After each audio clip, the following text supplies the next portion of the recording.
Hello everyone, welcome to my video. Jimmy is with you, and today we have another selection of stories. Do not forget to like and subscribe to the channel. This is very important to me. I will not detain you. Let's get started. First story today from the user, Dorkvader. Let's listen. So about 6 months ago, the bride planned her destination bachelorette trip and charged each of the 11 girls $650 for the Airbnb. I was salty about the high cost, but it's my SIL, so I sucked it up and paid her. I also was suspicious about the high AF price, so I did cross-check the Airbnb listing and it checked out. Yes, this bee wanted a $2,300 night beachfront house. Well, today I'm chatting about wedding stuff with my brother, who is marrying future SIL. And he said something along the lines of, "What a relief her dad paid for the Airbnb, because that would have been so expensive for your group." I about choked. I said, "Hey, are you sure about that? Because all 11 girls paid $650 for the house alone. Maybe run it by her?" His face turned purple, so I take it he had no idea. To add to the greed going on here, when I got married, I flew her out, paid for her accommodations, paid hair and makeup, paid for her bridesmaid dress, and paid transportation because she was going through a hard time. Now she has the balls to steal from me.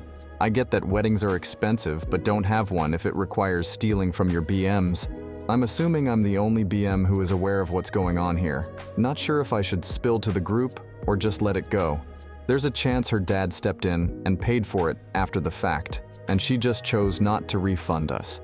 I'm not clear on the exact situation and want to avoid embarrassing my brother. Author update this story.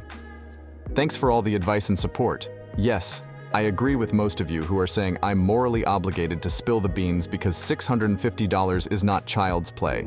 This is what I'm going to do. First, I'm going to talk to my brother and give him a chance to clear it up with SEL. Before I make a scene, I want to understand what's really going on. For example, did Daddy pay for the trip, but SEL decided to put that towards a different wedding expense? Things like that. That answer will determine when or how I tell the rest of the BMs. I'm going to give my brother only 1-2 days because this trip is literally next week. Alright, so I regrouped with my brother. My mom also stepped in, bypassed my brother, and got some more info directly from her dad. Here's the tea. Future SIL's dad did not offer to cover the cost until a few months after we all paid for the trip.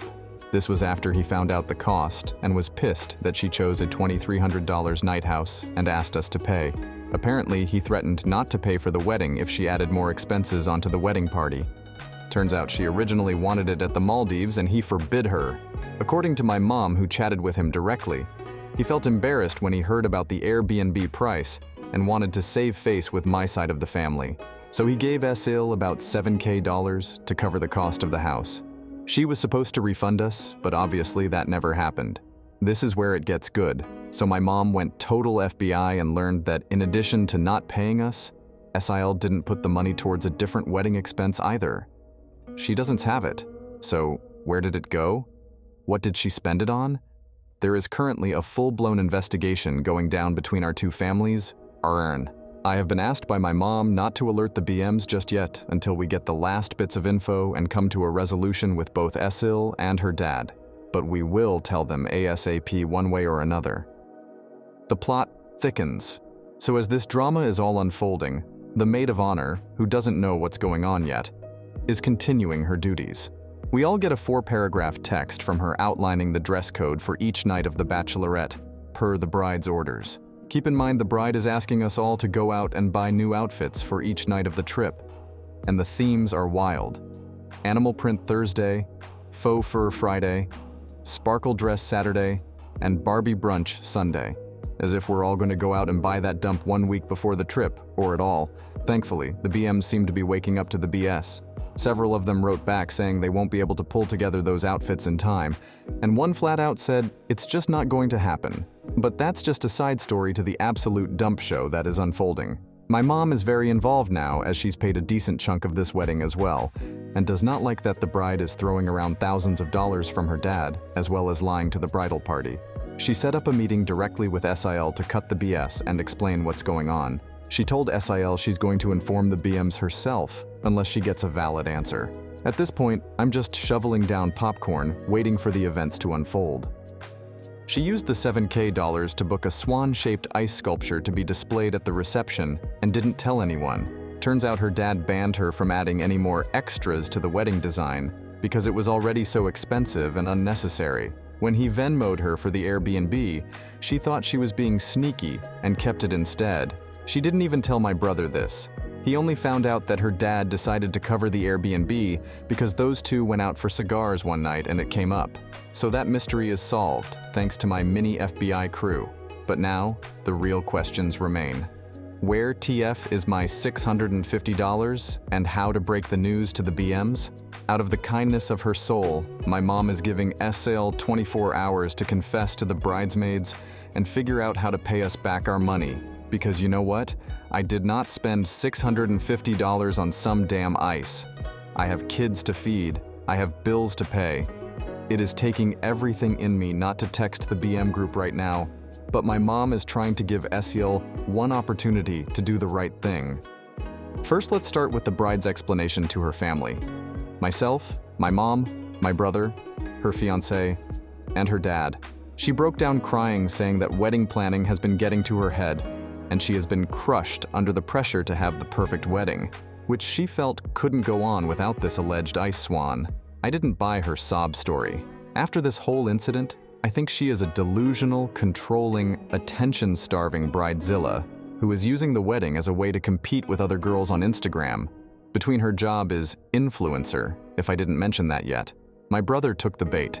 To be honest, I don't even blame him. This is his future wife, and he said he wants to help her with her mental health and get her back to a good place.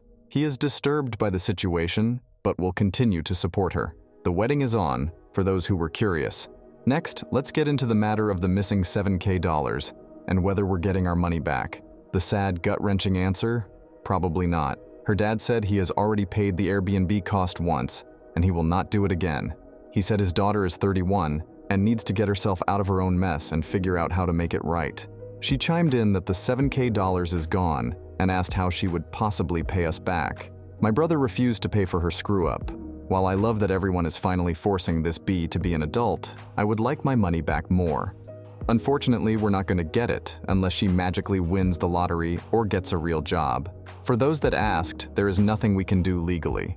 We all willingly paid a fixed amount, and we would have to move mountains and spend more dollars to sue. Plus, while she was incredibly shady and a terrible friend, she technically didn't do anything wrong that we could prove. Now, on to the bridesmaids. After some threats from my mom, SIL finally broke down and contacted the BMs in our group chat. She sent a text that made my skin crawl. Hey ladies, you're my bride squad, so I feel compelled to share that my dad recently offered to pay for our Bach accommodations. However, being that the wedding is so expensive, I have decided to put his donation towards a wedding expense. I hope you all understand, and I can't wait to party with you all next week. Oh hell no, I immediately replied back, making sure everyone knew the expense was an ice sculpture. An ice swan, come on people. Many of them replied and expressed how they would have loved to use that $650 for something more important. But ultimately, no one has backed out. One of the girls started a side chat without the bride and asked if there is any chance of getting our dollars back if we force Asil to cancel the reservation. Unfortunately, since we're only a week out, we aren't eligible for a refund. They decided to go through with the Bach, or else it would be a literal waste of $650. As for myself, I'm in the same boat. I would rather run myself over than go on this trip. But $650 is not a small amount, and I can't fathom just throwing it down the drain. I haven't made my final decision yet. If I do go, it will solely be to avoid eating the $650 plus my airfare. I will not be doing any of the planned events or outfits, or contributing even $1 more. I would have my own mini vacation as best I can. Let me start with this. There is no ice swan. There never was an ice swan. It was all an elaborate fabrication designed to distract everyone from where the missing $7,000 actually went. Turns out there was a reason behind Esiel's luxury bachelorette location. Here's what happened. All the bridesmaids show up to the beachfront mansion with our significant others. Esiel had already been made aware that it was no longer a bachelorette, but to our complete shock, she was still stunned that we actually meant it. She arrived last in her pre-booked limo, absolutely fuming that no one else showed up to the limo meeting spot at the airport. She was the only one still sticking to the original itinerary. Then she was flabbergasted that the husbands or so's were with us. It was a comedy show at best. Anyway, we went about our individual mini vacations, and eventually someone realized it had been about 48 hours since anyone had seen Sil. I assumed she was mad and either flew home or went to stay somewhere else. Then, the unthinkable unfolds. Sil rolls up the driveway in a wheelchair being pushed by 2 female nurses. The entire group jumped into action thinking something horrible happened. Everyone ran over to see what was going on, but the nurses ushered us away and wheeled Sil into her room.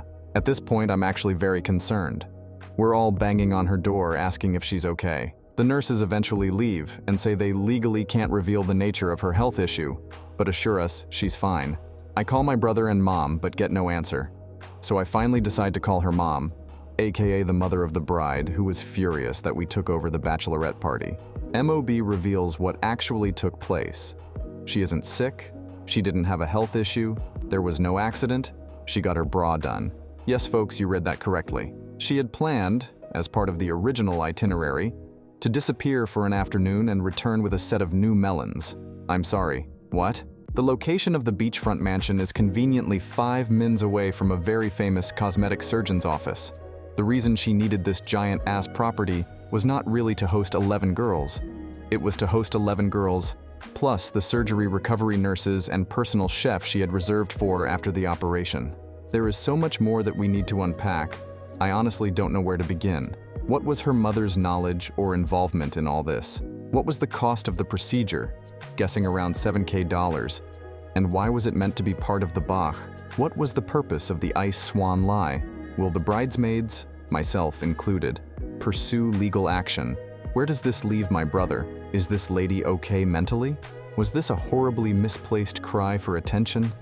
Was it an FU to the bridesmaids somehow? So many questions remain. I am only a few hours back from this trip, so this is all the information I have right now.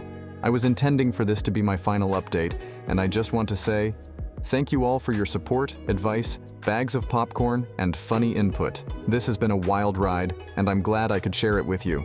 So far, we have had this crazy ordeal picked up by a news publication, multiple podcasts, and a magazine.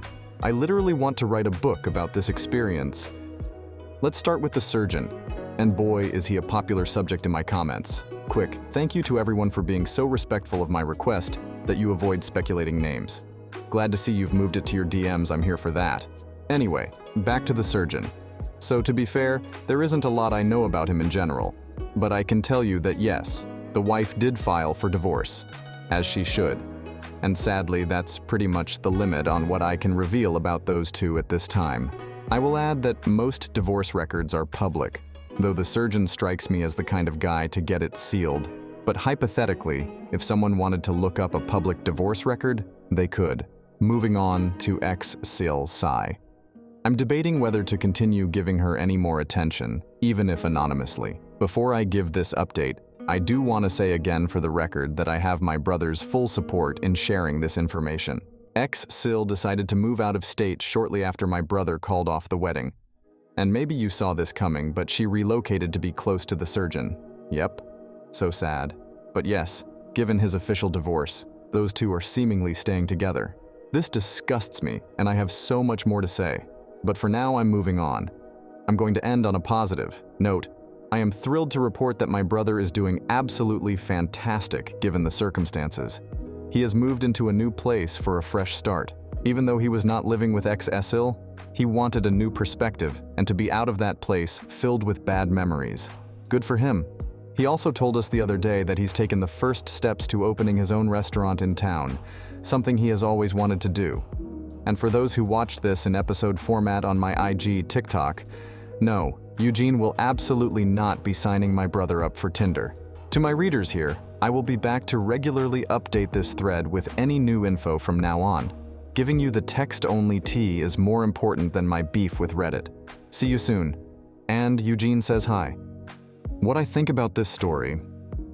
If this story is true, it's probably not exactly how it would have played out. Surgeon's wife probably hired a PI, probably got images of her wearing earrings, probably had exact details of when she went for appointments and how she found out where she lived. Payment for the money was probably the exact amount she had in cash, in agreement not to report theft. Thanks to everyone who watched to the end. I am very grateful for your support. See you today in the second video. I love you all. Bye-bye.